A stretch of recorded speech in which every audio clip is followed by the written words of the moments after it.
Dans cette vidéo, on va apprendre à résoudre des équations différentielles.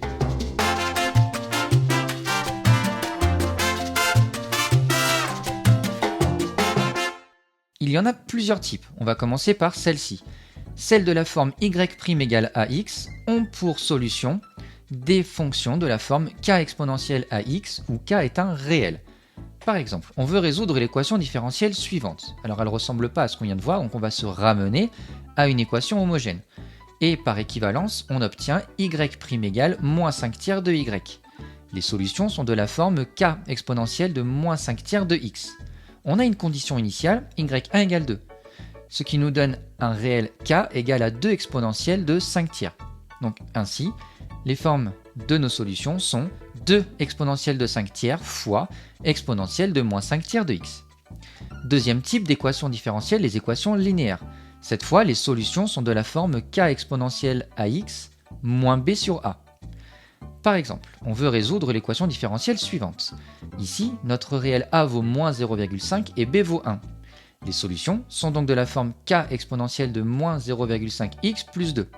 On a une condition initiale, là encore, pour trouver la valeur du réel k, y de 0 égale à 3. Ça nous donne un réel k qui vaut 1.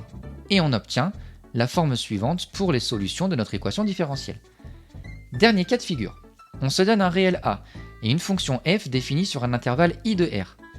Les solutions des équations différentielles de la forme y' égale ay plus f sont de la forme k exponentielle ax plus g de x, où g est une solution particulière de cette équation différentielle, et k exponentielle ax, c'est les solutions de y' égale ay, comme on l'a vu au tout début de cette vidéo.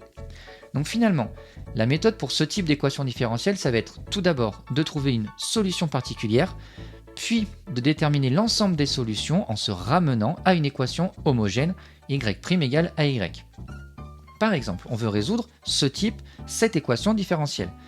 On veut vérifier que la solution particulière qu'on nous propose est correcte, et on trouvera ensuite l'ensemble des solutions. Alors premièrement, vérifions si f de x égale 3x plus 1 est une solution particulière. f' de x ici vaut 3.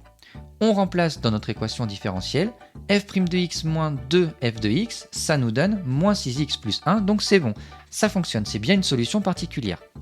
Maintenant, on va pouvoir trouver l'ensemble des solutions. y' moins 2y égale 0, c'est équivalent à y' égale 2y. Donc les solutions de ce type d'équation différentielle sont de la forme k exponentielle de x, où k est un réel. Et là, ça y est, on a l'ensemble de nos solutions. Si on utilise notre théorème qu'on vient de voir, elles sont de la forme k exponentielle de 2x plus 3x plus 1.